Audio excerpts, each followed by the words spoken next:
Hey everyone, welcome back to the channel. In today's video, I'm going to show you how to get an IKEA promo code that helped me save a significant amount of money on my IKEA order, completely free. If you're shopping at IKEA and want to save money with an IKEA discount code, make sure you watch this video until the end.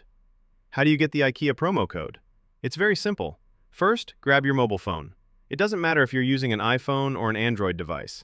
Then, click the link provided in the comments section below. Once you're on the website, use the search bar and type IKEA.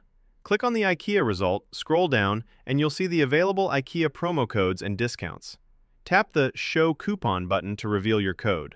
Keep in mind that these IKEA promo codes are limited and in high demand, so you'll need to unlock your personal code to make sure no one else uses it before you do. If you want step-by-step instructions, check out the pinned comment below where I explain exactly how and where to get your IKEA promo code. Don't forget to like the video, subscribe for more money-saving tips, and I'll see you in the next one.